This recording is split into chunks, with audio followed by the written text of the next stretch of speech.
सर्वप्रथम या सभागृहामध्ये तुम्ही सर्वजण आलात त्याबद्दल सर्वांचं आधी अभिनंदन करतो. मित्रांनो, खरं तर भाषणाला सुरुवात करायची तर आधी ती महापुरुषांच्या नावापासून सुरू केली जाते आणि म्हणून मी माझ्या या अध्यक्षीय भाषणाला सुरुवात करतोय माझ्या विषयाच्या. आपला जो कार्यक्रम होता हा कार्यक्रम 2017 मध्ये पार पडणार होता. त्याच्यामध्ये पहिला विषय होता, तर याच्यामध्ये जो दुसरा विषय आहे या दुसऱ्या विषयामध्ये दोन गोष्टी आहेत. त्या दोन गोष्टी कुठल्या, तर ती पहिली गोष्ट म्हणजे भांडवलदारांची गुलामी राष्ट्राला रसातळाला नेईल. या विषयाच्या संदर्भाने माझ्या सत्रामधले जे वक्ते होते डॉक्टर राजेश साळवे सर आणि प्राध्यापक डॉक्टर राऊत सर या दोघांनी माझा भार हलका केलेला आहे. नेमकं मला जे मांडायचं होतं तो भार त्यांनी आपल्या विवेचनामधून हलका केलेला आहे. म्हणून नेमकी दिशा आणि दशा काय असावी या अनुषंगाने आणि त्या उद्देशाने मी त्या सत्रासंदर्भात मी आपल्यासोबत बोलणार आहे. खरं तर भारत में समता प्रस्थापित करने के लिए जिन जिन महापुरुषों ने यह आंदोलन चलाया है, इस विषमतावादी व्यवस्था ब्राह्मण्यवादी व्यवस्था के खिलाफ लोकतांत्रिक आंदोलन जिस मूल्यवासी महानायक एवं नायिकाओं ने चलाया है, उन सभी नायक एवं नायिकाओं को मैं प्रथमतः अभिवादन करता हूँ.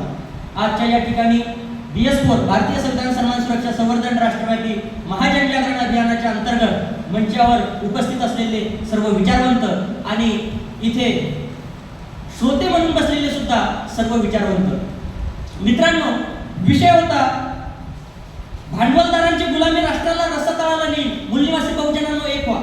आता एक व्हायचं सांगितलंय आणि भांडवलदारांची गुलामी ही राष्ट्राला रसातळाला घेऊन जाते. विषय चर्चेला ठेवण्याचं कारण आहे. कुठलीही गोष्ट या देशामध्ये जर घडत असेल तर त्या प्रत्येक गोष्टीच्या मागे कारण असतात. तसंच एक कारण आहे, संपूर्ण देशभरामध्ये आपले जे राष्ट्रीय नेटवर्क आहे त्या राष्ट्रीय नेटवर्कच्या माध्यमातून जवळपास 20 राज्यामध्ये एकाच दिवशी हे दोन विषय आपण चर्चेला ठेवले. मग हे दोन विषय चर्चेला ठेवण्याची कारण काय याचा उहापोह होणं आधी अत्यंत गरजेचं आहे. सर्वप्रथम आपण बघूया की बघा, विषय ठेवण्याचं कारण तुमच्याकडे जे पत्रक आले असतील, हँडबिल आले असतील, जे काही तुम्ही पोस्ट वाचले असतील तिच्यामध्ये हे विषय हायलाइट झाले आणि त्याच्यामध्ये त्याची कारणं सांगितलेली आहेत की सर्वात महत्त्वाचं कारण आहे सध्याचं नेतृत्व जे आहे, देशाचं सध्याचं नेतृत्व आहे हे खाजगी भांडवलदारांचं गुलाम आहे. सध्याचं देशाचं जे नेतृत्व आहे ते खाजगी भांडवलदारांचं गुलाम आहे.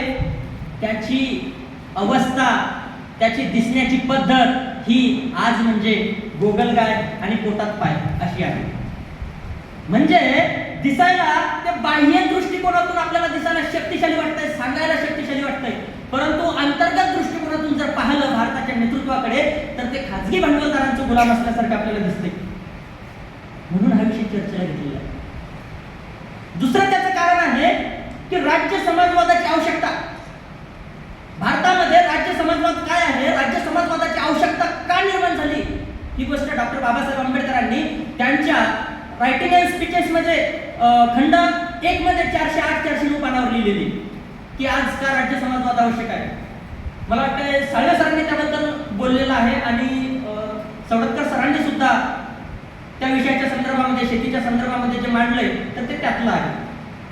खऱ्या अर्थाने भारतामध्ये राज्य समाजवादाची आवश्यकता आहे. जर राज्य समाजवाद निर्माण झाला तर देशाची अवस्था काय असेल हे या विषयाच्या माध्यमातून जनतेला, भारतातल्या नागरिकांपर्यंत आम्हाला पोहोचवायचे म्हणून हा विषय ठेवलेला आहे.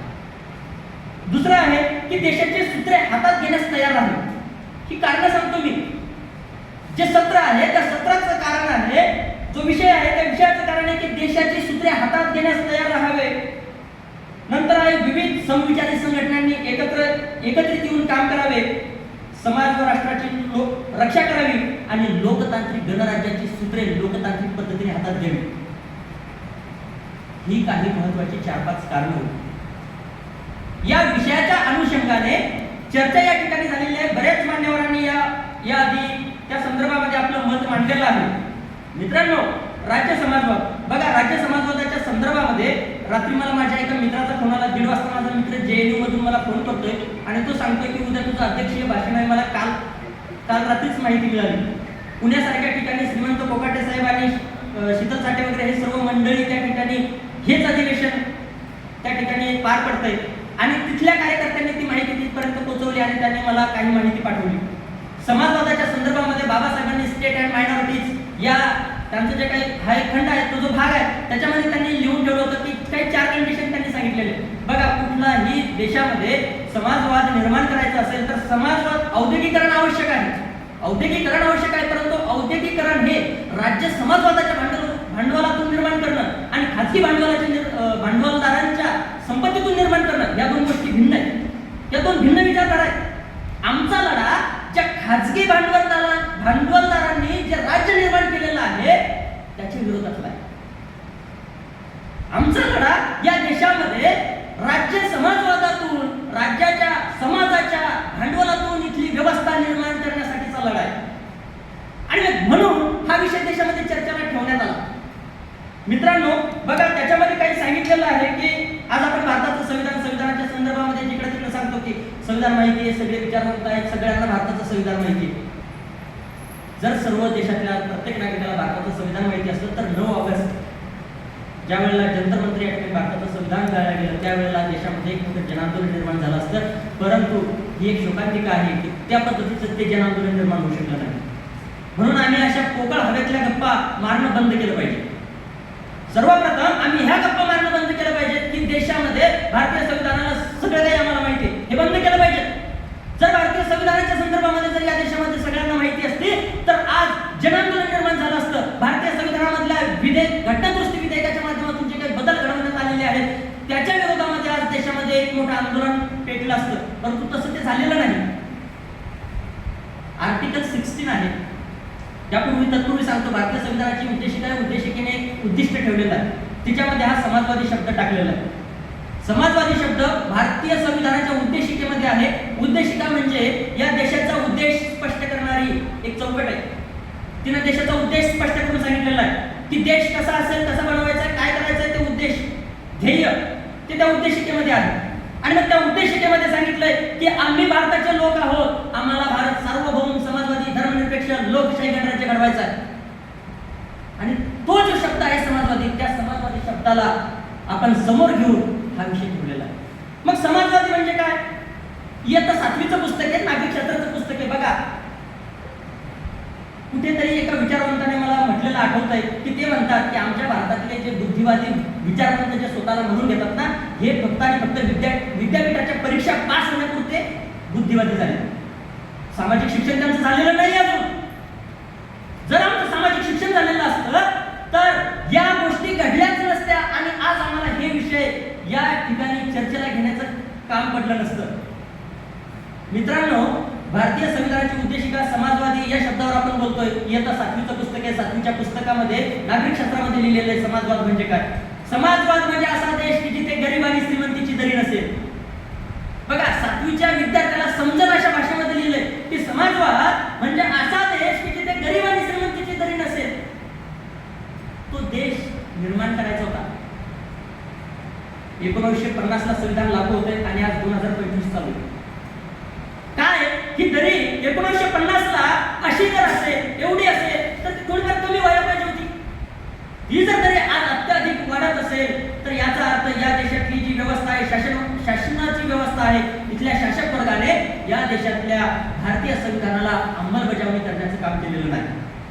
आणि मग भारतीय संविधानाची जर अंमलबजावणी करण्याचं काम केलेलं नाही तर मग ही जबाबदारी कुणाची हो? ही जबाबदारी कुणाची तरी असेल ना. ग्रॅन्युल ऑस्टिन नावाचा एक विचारवंत आहे आणि तो भारताची कोनशिला असा काही ग्रंथ आहे आणि त्याच्यामध्ये असं म्हणतो की ही जबाबदारी देशातल्या 2 लोकांची. म्हणजे 2 कोणते? नोकरदार की बौद्ध? हे प्रश्न पडतात. जे स्वतःला स्वयंघोषित नेते सुद्धा म्हणून घेतात ते सुद्धा या पद्धतीने प्रचार प्रसार करतात. ग्रॅन्युल ऑस्टिन म्हणतो की 2 लोकांची जबाबदारी आहे. ते 2 लोक म्हणजे या देशातले लोकप्रतिनिधी. आणि जर लोकप्रतिनिधी जे खासदार, आमदार संसदेमध्ये, विधान परिषदेमध्ये, विधान भवनामध्ये जे निवडून जातात, देशासाठी जे कायदे बनवतात, हे जर का भारतीय संविधानाची अंमलबजावणी होण्याच्या दृष्टीने जर का काम करत नसतील तर ती जबाबदारी दुसऱ्या वर्गावर येऊन पडते. आणि तो दुसरा वर्ग म्हणजे भारतीय संविधानाप्रती जो जागरूक आहे, भारतातल्या सुजाण नागरिकाचे, सुजाण नागरिक शब्द वापरलेला आहे ग्रॅन्युल ऑस्टिनने. आणि ग्रॅन्युल ऑस्टिन असं म्हणतो की ही जबाबदारी मग भारतातल्या सुजाण नागरिकांची. असं ठरवलंय का भारतातल्या नागरिकांनी? तुम्ही हे ठरवलंय का की लोकप्रतिनिधी आमचं कल्याण करणार आहेत म्हणून? मला असं वाटतंय जर तुम्ही ठरवलेलं असेल तर त्यांनी हे काम या 40-50 वर्षामध्ये करायला हवं होतं. आणि जर त्यांनी ते केलेलं नसेल तर आता आम्ही ठरवायला पाहिजे की ही जबाबदारी आमची आहे. आम्ही देशाचे सुजाण नागरिक आहोत, आम्ही या देशाचे मूळ निवासी लोक आहोत आणि ही जबाबदारी आम्ही स्वीकारून आम्हाला देशामध्ये राज्य समाजवाद निर्माण करावा लागणार आहे. या देशाची जी व्यवस्था आहे ही व्यवस्था क्रांती प्रतिक्रांतीच्या इतिहासामधून आलेली व्यवस्था आहे. या देशामध्ये क्रांती प्रतिक्रांती घडत आलेली आहे. आणि मग ती व्यवस्था जर का आम्हाला शाहू फुले आंबेडकरांची, शिवशाहू फुले आंबेडकरांची व्यवस्था, समतेची व्यवस्था, संविधानाची व्यवस्था जर निर्माण करायची असेल तर आम्हाला भारतीय संविधानाच्या माध्यमातून त्याची अंमलबजावणी करण्यासाठीच काम करावं लागेल. BS4 अभियान सुरू झालं 2018 ला. BS4 अभियानाच्या माध्यमातून लक्ष ठेवण्यात आलं होतं की भारतीय संविधानाचा प्रचार प्रसार करणे काय फक्त एवढंच लक्ष नाही BS4 अभियानाचं.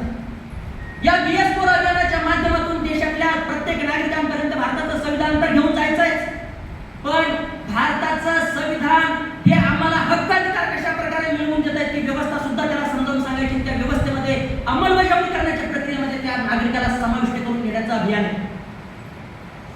आजची परिस्थिती तशी नाही. जी अभियानाची सुरुवात झाली तर या देशामध्ये या अभियानाचा जो अजेंडा आहे हायजॅक झाला. सत्ताधारी आणि विरोधी दोघांनी सुद्धा संविधान घेतलं आणि डोक्याला लावलंय. सांगतायत आम्ही संविधानाचे रक्षक आहोत. ज्यांनी तुमच्या समस्या निर्माण केल्या ते तुमच्या समस्या सोडवतील काय? जर समस्या निर्माण करणारे जर का तुमच्या समस्या सोडवणार असतील तर मग आम्ही हे सगळे संमेलनं घ्यायची कशासाठी? मित्रांनो, जी लोक समस्या निर्माण करतात ती तुमच्या समस्येचं समाधान कधीही देऊ शकत नाही. म्हणून आम्हाला भारतीय संविधानाच्या संदर्भामध्ये जे आता आंदोलनाच्या माध्यमातून जो अजेंडा आम्ही हाती घेतलेला आहे तो म्हणजे राष्ट्रीयकरणाचा अजेंडा आहे. ज्यांनी या देशामध्ये राष्ट्रीयकरणाला सुरुवात केली, राष्ट्रीयकरणाची सुरुवात केली, बँकाचं राष्ट्रीयकरण केलं, याचं राष्ट्रीयकरण केलं, त्याचं राष्ट्रीयकरण केलं, का बंद केलं आज? त्यांनीच का बंद केलं? आता इथली व्यवस्था, इथला जो शासक वर्ग आहे तो शासक वर्ग अडचणीत आलाय.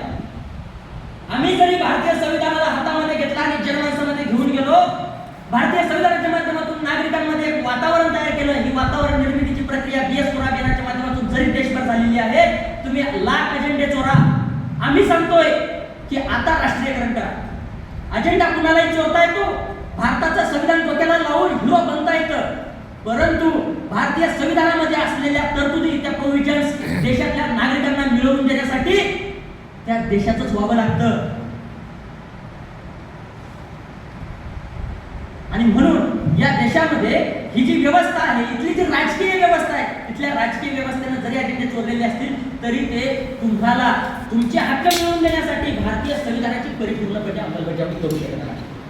ही जर परिपूर्णपणे अंमलबजावणी करायची असेल तर आम्हाला भारताचा सुजाण नागरिक या नात्यानं आमचं पाऊल, आमची भूमिका निश्चित करणं गरजेचं आहे. राज्य समाजवादाच्या आवश्यकतेवर आपण बोलतोय. बघा, राज्य समाजवाद जर का देशामध्ये निर्माण झाला तर भारतामध्ये ज्या व्यवस्था आहेत, ज्या खाजगी व्यवस्था आहेत, ह्या सर्व खाजगी व्यवस्था शासनाच्या, गव्हर्नमेंटच्या मालकीच्या होतात.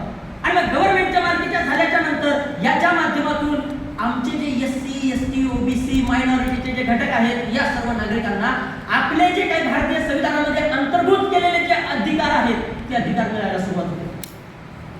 भारतीय संविधानाचा आर्टिकल 16 आहे आणि 16(4) आहे, नोकरीच्या संदर्भामध्ये आहे.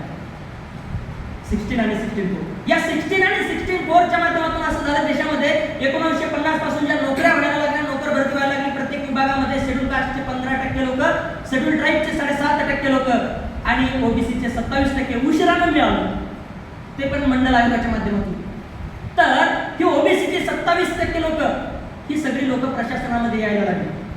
आता झालं काय, प्रशासनामध्ये यायला लागली उशिरानं. इथल्या प्रतिक्रांतीवादी ब्राह्मण्यवादी व्यवस्थेच्या लक्षामध्ये आलं आणि त्यांनी स्पष्ट सांगितलं की आता ही जर लोक प्रशासनामध्ये येत आहेत म्हणजेच या 15%, 7.5-8% आणि 27% लोकांचा विकास होतोय. जर त्यांचा विकास होतोय तर ही लोक कुठेतरी आमच्या व्यवस्थेला बाधक ठरतील. ती बाधक ठरली नाही पाहिजे म्हणून त्यांनी या देशामध्ये खासगीकरणाचा कायदा आणला. 1991 ला खासगीकरणाचं धोरण आणलं आणि या खासगीकरणाच्या माध्यमातून आमच्या नोकऱ्या, रोजगार पळवण्याचं काम केलेलं आहे. जी लोक म्हणतात, म्हणजे नेते मंडळीमध्ये हा एक खूप असं काय म्हणता येईल त्याला, असं खूप एकदम वातावरण आहे की देशाचं संविधान बदललं जात नाही, आम्ही बदलून देणार नाही, त्याला जर हात लावला तर हात तोडून टाकू. काय लावलंय, काय लावलंय, काय संविधान काय फक्त एका गल्ली बोळातलं नाहीये, संपूर्ण देशामधलं आहे. आपण बोलतो काय, करतो काय, आवाका केवढा आहे आपला, त्या सगळ्या गोष्टी आपण तपासल्या पाहिजे. भारतीय संविधानाला जर हात लावला तर आम्ही हात कलंडून टाकू असं दिवसाढवळ्या बोललं जातंय. आणि मग त्या भारतीय संविधानाचा आर्टिकल 16 आहे, 16(4) आहे. या 16 आणि 16(4) ला 1991च्या खासगीकरणाच्या धोरणाच्या माध्यमातून डावलल्या गेलं. काय केलं तुम्ही? माझ्या समोर बसलेल्या तमाम विचारवंत वैचारिक सर्व कार्यकर्त्यांनी या गोष्टीला समजून घेतलं पाहिजे की खासगीकरणाचं धोरण देशामध्ये लागू होतं. याच्या संदर्भामध्ये वारंवार चर्चासत्र झाली, बरेच कार्यक्रम झाले आणि तरी सुद्धा आम्हाला त्या गोष्टीबद्दल बोललं जातंय. मला सल्ले देणारे भरपूर आहेत. मी एक सुशिक्षित बेरोजगार आहे. MA पॉलिटिकल सायन्समध्ये माझं शिक्षण झालंय आणि master of social work Buldhana या ठिकाणी मी करतो. मला सल्ले दिले जातात की उपाशी पोटी बनलेला कार्यकर्ता हा लाचार बनतो. कधी कधी असं वाटतंय की काल रात्रीच बाबासाहेब याला भेटून गेले. उपाशी पोटी बनलेला कार्यकर्ता लाचार बनतो. हे कोटेशन समाजामध्ये जेवढं फेमस केलं आणि ते कोटेशन आज जी लोक फेमस करत आहेत ती सर्व लोक ब्राह्मणवादाला सपोर्ट करत आहेत. बाबासाहेबांनी तर फक्त एकच गोष्ट सांगितलेली नव्हती. बाबासाहेबांनी हे सुद्धा सांगितलं होतं कि मेरे समाज के युवाओं ने छोटी बड़ी क्लर्की करने के बजाय समाज को प्रबोधित करना चाहिए. या कोटेशनचं काय होईल? आज जर काही 1991ला जे धोरण आलं, या धोरणाची माहिती असताना सुद्धा माझ्यापेक्षा सिनियर असलेले जे लोक आहेत, जे आज सेटल झालेले आहेत, जे आज नोकरदार म्हणून काम करत आहेत, बेनिफिशियरी पार्टचा भाग आहेत, या लोकांनी जर काम केलं असतं तर आज मला या ठिकाणी येऊन बोलण्याची गरज पडली नसती. का बोलावं लागतं मला इथे? युवकांना तुम्ही ह्या गोष्टीचे सल्ले देता तर मग तुमची जबाबदारी आहे ना. बेनिफिशियरी पार्टचा भाग म्हणून तुम्ही भारतीय संविधानाच्या संदर्भामध्ये ज्या काही विरुद्ध गोष्टी होत आहेत त्याच्या संदर्भामध्ये उघड का बोलत नाही? राऊत सर मला बोलले. राऊत सरांनी मला त्यांच्या मोबाईलवर एक मेसेज दाखवला आणि तोच मेसेज मला 5 मिनिटं आधी पुण्याच्या एका क्लस्टर कन्व्हेन्शन मधून एका कार्यकर्त्याने पाठवला की भारतीय संविधान का बदलावं. प्रकाशन 16 एक पुस्तक प्रकाशित झालंय.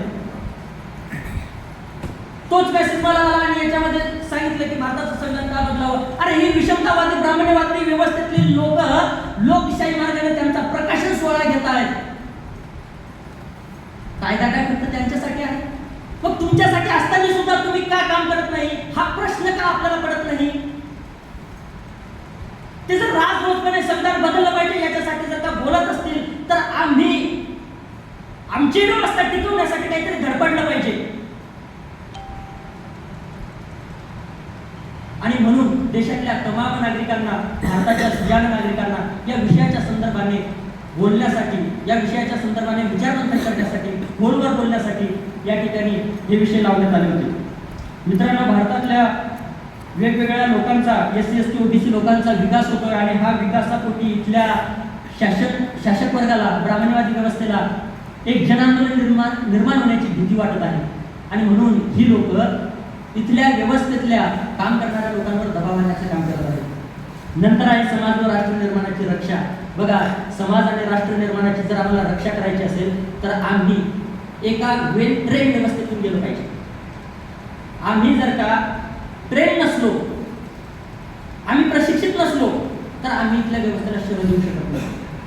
इथल्या व्यवस्थेला जर आम्हाला शह द्यायचा असेल तर आम्हाला प्रशिक्षित व्हावं लागेल, वेल ट्रेन असावं लागेल. तोपर्यंत आम्ही इथल्या व्यवस्थेला शह देऊ शकत नाही. बुद्धांनी एक संघ निर्माण केला होता आणि त्या संघाच्या माध्यमातून बुद्धांनी जे आंदोलन चालवलं, त्या आंदोलनाच्या भरोश्यावर सम्राट अशोकाचं राज्य निर्माण झालं. संतांनी महाराष्ट्रामध्ये जी काही विचारधारा चालवली त्या विचारधारेच्या माध्यमातून छत्रपती शिवरायांचं राज्य निर्माण झालं. त्याच्यामुळे बामसेची जी काही स्थापना झाली होती, सर्व सिनियर आहेत. बामसेट परिवारामध्ये त्याचा एक ऑप्शन आहे, मूलनिवासी विद्यार्थी संघ आणि विद्यार्थी संघामध्ये मी काम करतो.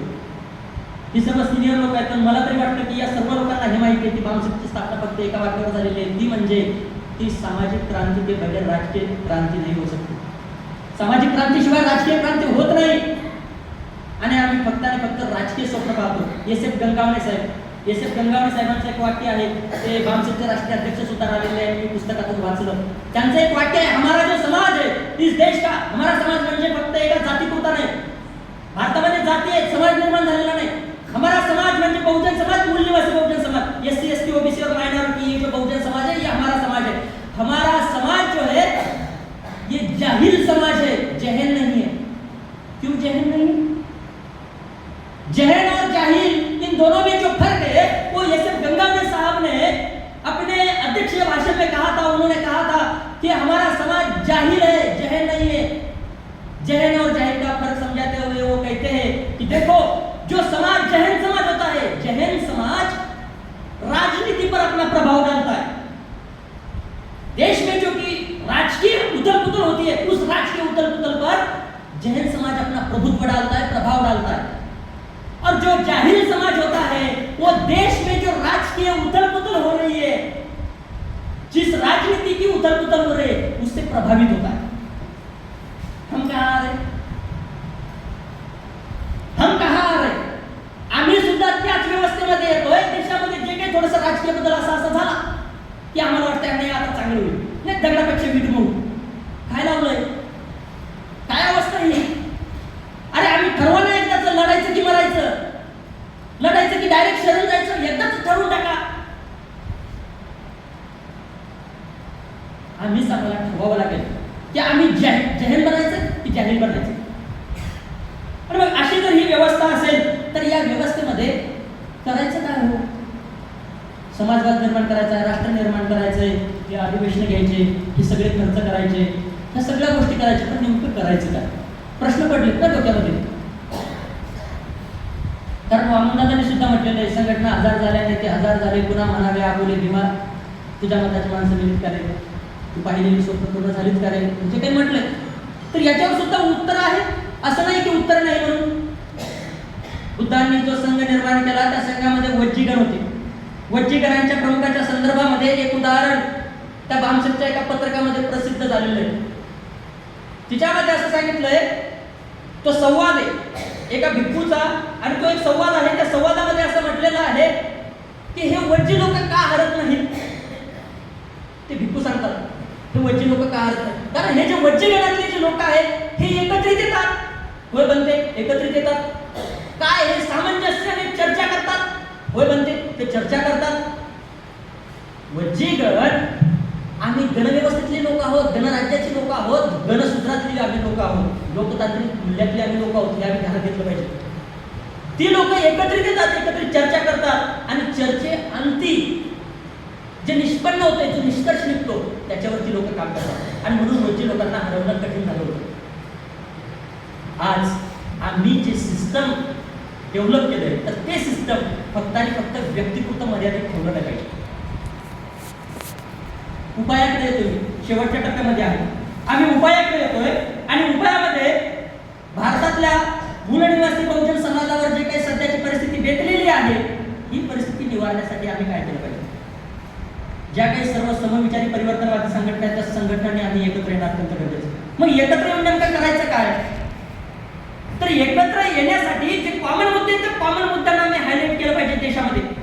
बघा, आज संविधानिक व्यवस्था ही देशाची व्यवस्था आहे, आपल्या एकट्या चिखली शहरापुरती मर्यादित नाही. त्याच्यामुळे भारतीय संविधानाची जी व्यवस्था ही फक्त चिखली शहरापुरती मर्यादित नाही. आणि मग चिखली शहरातलं एखादं संघटन असेल, एखादं माझ्या गावातलं संघटन असेल, आणि एखादं देश पातळीवरचं संघटन असेल, तर या संघटनांनी कॉमन मुद्द्यावर येऊन एकत्रितरित्या एक अजेंडा राबवणं गरजेचं आहे. जोपर्यंत एक कॉमन अजेंडा आम्ही राबवत नाही, तोपर्यंत इथल्या व्यवस्थेला आम्ही शह देऊ शकत नाही. इथल्या व्यवस्थेला जर शह द्यायचा असेल तर आम्हाला हे डेमोक्रॅटिक स्ट्रक्चर जे आहे, हे स्ट्रक्चर समजून घेणं गरजेचं आहे. आमच्याकडे परिवारवाद आहे, व्यक्तिवाद आहे, सुप्रीमोवाद आहे, या सगळ्या गोष्टी आमच्याकडे आहेत. या सगळ्या गोष्टी आम्हाला सोडाव्या लागतील. जोपर्यंत आम्ही व्यक्तिवाद, परिवारवाद, सुप्रीमोवाद हे जोपर्यंत आम्ही सोडत नाही, तोपर्यंत आम्ही एक लोकतांत्रिक व्यवस्था निर्माण करू शकत नाही. आता लोकतांत्रिक व्यवस्था जर निर्माण करायची असेल तर तसा सेटअप या देशातल्या तमाम संघटनांनी जर स्वतःमध्ये इम्प्लिमेंट केला, लोकशाही व्यवस्थेचा सेटअप जरी देशातल्या संघटनांनी स्वतःमध्ये इम्प्लिमेंट केला, तर आम्ही इथल्या व्यवस्थेला शिव देऊ शकतो. मित्रांनो, ही जी आंदोलनाची व्यवस्था आहे, ही जी चळवळीची व्यवस्था आहे, ही व्यवस्था फक्त आणि फक्त या ठिकाणी बघतोय माझ्या वयाची खूप कमी मुलं आहेत. आम्ही आंदोलन हस्तांतरित करण्याकडे जात नाही आहोत. आमची जबाबदारी ती, आम्ही आंदोलन हस्तांतरित केलं पाहिजे. आम्ही मरायच्या आधी सातबाऱ्यावर ताबडतोब सह्या देऊन टाकतो. आमचा वारस आम्ही नेमलेलाच आहे. या सगळ्या गोष्टी आम्ही केलेल्या आहेत आणि करतोय सुद्धा. मग आम्हाला जर आमचं आंदोलन जर आम्ही ट्रान्सफर करू शकत नसेल तर आम्हाला काही एक अधिकार नाही आहे या महापुरुषांचे वैचारिक वारसदार म्हणून घेण्याचा. आम्ही सुद्धा इथल्या प्रतिगामी ब्राह्मणवाद्यांना इनडायरेक्टली सपोर्ट करतोय असं आम्ही जाहीर करतोय आमच्या वर्तनातून. आता जर आम्हाला हे आंदोलन हस्तांतरित करायचं असेल तर हे आंदोलन हस्तांतरित करण्याच्या प्रक्रियेमध्ये जावं लागेल. युवकांपर्यंत हे आंदोलन पोहोचवावं लागेल.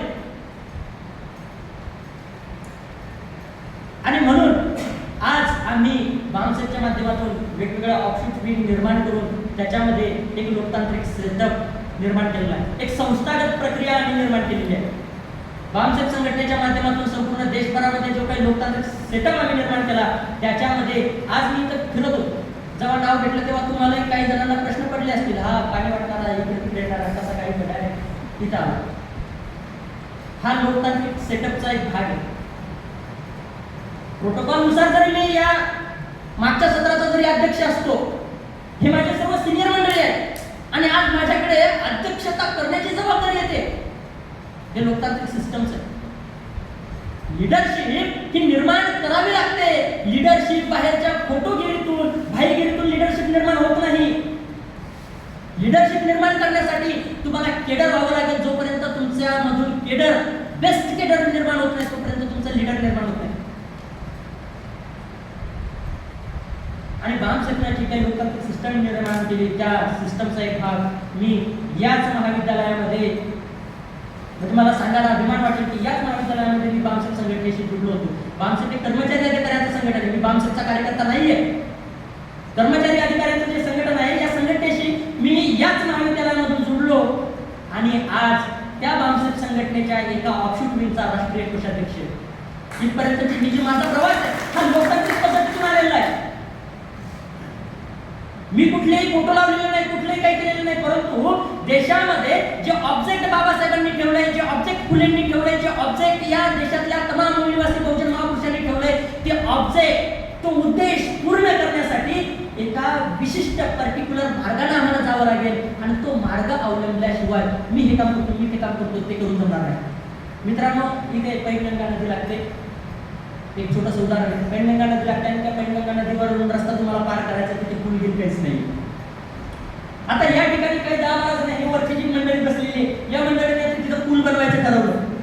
ही मंडळी पूल बनवायला लागली, त्यांचं अर्ध काम झालेलं आहे. तुम्ही पाहताय, तुम्ही ठरवलं चला आपण पण बनवू. तुमच्याकडे हे पहिल्या लाईन मध्ये लोक गेले ते पण बनवायला लागले. यांचा अर्धा पूल बनवणं झालेला आहे. तुम्ही त्या ठिकाणी जाताय आणि खोदायला सुरुवात करताय. यांचा नेमकं कसं थोडासा पूर्ण होण्याच्या कामावर येते, पूर्ण होण्याच्या टप्प्यामध्ये काम येत आहे आणि तुमचा सुरुवात होती, फाउंडेशन होतं. त्यातले मागचे लोक उठतात काही आणि ते पण बनवायला घेतात. आमचं असं होतंय, आम्ही एका कॉमन अजेंड्यावर, एका मुद्द्यावर जर का आम्ही काम करत असू तर आम्ही जो पूल ऑलरेडी बनवणं चालू आहे, आम्ही एका हाडमासाचे, एका रक्ताचे लोक आहोत ना. आम्ही स्वतःला मूल्यवासी म्हणून घेतो ना. मग एससी एसटी ओबीसी मायनॉरिटी आम्ही जर एका हाडमासाचे लोक असू आम्ही का वेगळं करतोय? अनेक आमच्या संघटना असतील, आम्ही आमच्या संघटनांच्या नावाने केलं पाहिजे, परंतु भारतीय सरकारची व्यवस्था मजबूत करण्यासाठी आम्ही काम केलं पाहिजे. का आम्ही वेगवेगळे पूल बनवायचे? जो ऑलरेडी पूर्ण होण्यात टप्प्यात आलेला आहे त्या पुलाला जर आम्ही हात धरला तर आम्ही आमचं उद्दिष्ट गाठू शकतो. परंतु तसं होताना दिसत नाही. प्रश्नचिन्ह उभे राहत आहे. आंदोलन शब्द खूप बदनाम झाला. आज आंदोलन जरी म्हटलं की आंदोलन उभं केलं पाहिजे, असं केलं पाहिजे, तसं केलं पाहिजे, तर लीडर आणि डीलर या लोकांनी ते पूर्णपणे बदनाम केलेलं आहे. आणि म्हणून बामसेटच्या माध्यमातून, PS4 अभियानाच्या माध्यमातून जी काही लोकतांत्रिक सिस्टम आज समाजामध्ये निर्माण झालेली आहे, संस्थागत नेतृत्व आम्ही जे निर्माण केलेलं आहे, काही पदाची आवश्यकता नाही. जे पदं आहेत आमचे बस नॉमिनल कामासाठी, संघटनेचं जे काम आहे ते कामकाज पूर्ण करण्यासाठी ते पद आहे, परंतु खरं आमचं काम भारतीय संविधानाचे राष्ट्र निर्माण करण्यासाठी जी काही भारतीय संविधानामध्ये परिकल्पित केलेली जी क्रांती आहे ती क्रांती घडवण्यासाठी फील्डमध्ये आमचं काम आहे. आणि म्हणून आमचं काम आम्ही आमच्या उद्देशाच्या प्रती किती कमिटेडपणे करतो, किती समर्पणाने करतो हे जाणून घेणं गरजेचं आहे. मला या ठिकाणी सांगायला आनंद होईल वामसच्या संदर्भामध्ये कि हम वो कलम नहीं है जो बिक जाती है दरबारों में, हम वो कलम नहीं है जो बिक जाती है दरबारों में, हमने लोकतांत्रिक संगठन से सीखा है दुश्मनों से लड़ना संविधान के दायरे में. हम संविधान के प्रबोधक है, हम संविधान के प्रबोधक है, देश पर मरने वाले हैं, देशद्रोही को देशद्रोही कहने की हिम्मत करने वाले हैं. हमारी कलम वचन देती है, हमारी कलम वचन देती है न्याय के लिए लड़ने की, लोकतंत्र में तानाशाही के खिलाफ लड़ने की. अरे उन लोगों का मर जाना ही अच्छा है, अरे उन लोगों का मर जाना ही अच्छा है जो खुददार नहीं, और हम कुछ ना बोले, हम ऐसे गद्दार नाही. म्हणून मोजके इथे 10, 15, 50 लोक जरी असले तरी हे काम थांबणार नाही, हे काम थांबणार नाहीये. हे काम आम्हाला अजून वाढवावं लागेल. इथल्या ब्राह्मणवादी व्यवस्थेने हे दिलेलं खुलं चॅलेंज आहे तुम्हाला. तुम्ही जर स्वतःला फुले शाहू आंबेडकरांचे छत्रपती शिवरायांचे सच्चे वारसदार जर समजता तर इथल्या ब्राह्मणवादी व्यवस्थेने खुलं चॅलेंज दिलं तुम्हाला की आम्ही जे करत आहोत आमच्या व्यवस्थेला काउंटर करून टाका. आणि मग हे खुलं चॅलेंज जर आम्ही स्वीकारायला तयार नसू तर आम्ही यांचे वारसदार म्हणून घेण्याच्या अजिबात लायकीचे सुद्धा नाही. मूलनिवासी बहुजनांनो एक व्हा. भारतातल्या तमाम मूलनिवासी बहुजनांच्या विविध संघटना आहेत, या संघटनांनी एकत्र आलं पाहिजेत. एकत्र येऊन या विशिष्ट मुद्द्यावरती, कॉमन मुद्द्यावरती राज्यातल्या संघटनांनी, देशातल्या संघटनांनी एकत्र येऊन काम करणं अत्यंत गरजेचं आहे. जोपर्यंत देशातल्या संघटनांच्या माध्यमातून, बघा बुद्ध म्हणतात की अकेला व्यक्ती शक्ती नाही होती, अकेला व्यक्ती शक्ती नाही होती, हे संघटनेची शक्ती होते. आणि संघटन जे आहे हे संघटन निर्माण करण्यासाठी लोकतांत्रिक सिस्टम, लोकशाही सिस्टम ही आम्हाला स्वीकारावी लागेल. आमच्यामधला सुप्रीमोवाद, व्यक्तिवाद या सर्व गोष्टी आम्हाला सोडाव्या लागतील. हे सोडणं का गरजेचं आहे? कारण या देशातली जी सत्ता आहे, चौडतकर सरांनी मला वाटतं सांगितलं होतं की सर्व जे काही आहे तर ते सत्ता मिळाल्याशिवाय आम्हाला होणार नाही. राजकीय सत्ता आम्हाला मिळाली पाहिजे, बिलकुल राजकीय सत्ता आम्हाला मिळाली पाहिजे. परंतु राजकीय सत्ता मिळण्यासाठी सुद्धा आमच्याकडे काय व्यवस्था आहे? या देशामध्ये मूलनिवासी बहुजन समाजाने राजकीय सत्ता मिळण्यासाठी आमच्या ज्या समस्या आहेत त्या समस्या संसदेमध्ये घेऊन जाणारी पार्टी किंवा त्या संदर्भामध्ये बोलणारे जे लोक आहेत ती लोक निर्माण करणं गरजेचं आहे. नाहीतर आम्ही दलबदलून नेता पैदा करणार आहोत. जर लिडरशिप तुमच्या समाजाच्या नेतृत्वामधून जर निर्माण होत नसेल, ती जर लिडरशिप आयात लिडरशिप असेल, तुमच्यावरती थोपवली जात असेल बॅनरच्या माध्यमातून, इंटरव्ह्यूच्या माध्यमातून, त्याच्यानंतर आपल्या टीव्हीच्या न्यूज चॅनलच्या माध्यमातून, तर ती फेक लिडरशिप आहे. आणि मग ह्या लिडरशिपला आम्ही खरं मानायचं की समाजामधून जी निर्माण झालेली लिडरशिप आहे त्या लिडरशिपला आम्ही खरं मानायचं. आम्हाला लिडरशिप जर डेव्हलप करायची असेल तर ती लिडरशिप डेव्हलप करावी लागेल, तर ती समाजामधून डेव्हलप करावी लागेल. त्याच्यासाठी वेगवेगळ्या माध्यमातून आम्हाला पुढे पक्ष आहेत यांच्याकडे इथल्या व्यवस्थेच्या विरोधात लढण्याचं तंत्र नाहीये. जर इथल्या व्यवस्थेच्या विरोधामध्ये लढण्याचं तंत्र असतं तर आज आमच्यावरती ही वेळ आलीच नसती.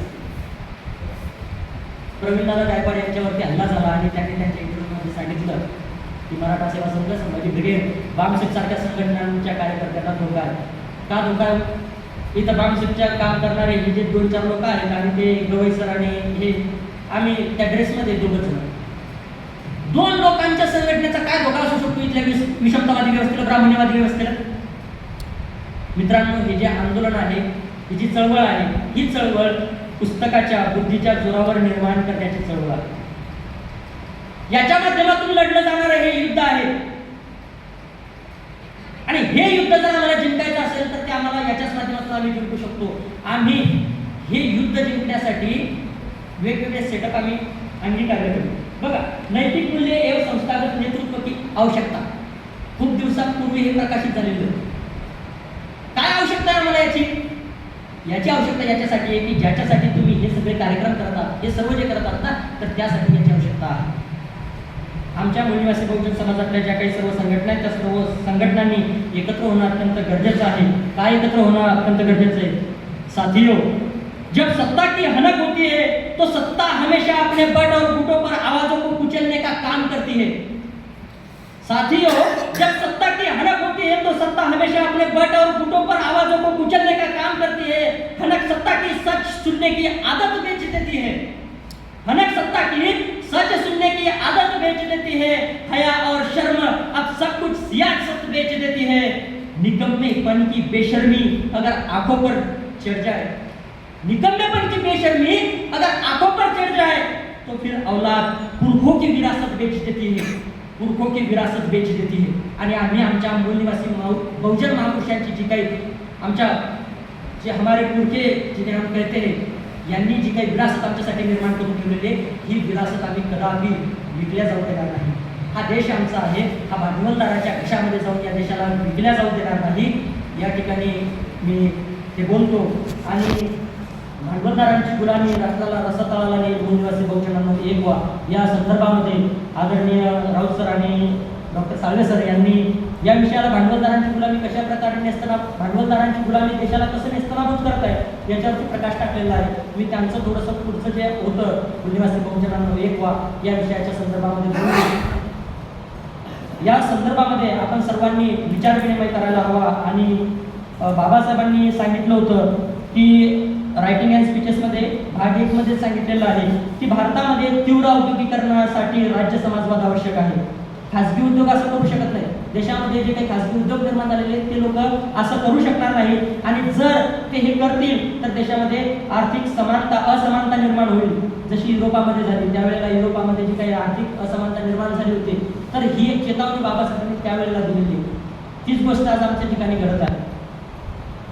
भारतामध्ये जो समाजवाद निर्माण व्हायला पाहिजे होता, हा समाजवाद निर्माण करण्याची जबाबदारी आहे ही या देशातल्या तमाम बुद्धिजीवी लोकांची आहे। बुद्धिजीवी लोकांनी याच्यावर सारासार विचार करायला हवा आणि या व्यवस्थेला मजबूत करण्यासाठी काम करायला हवं अशी या ठिकाणी अपेक्षा व्यक्त करतो। DS4 अभियानाच्या माध्यमातून जे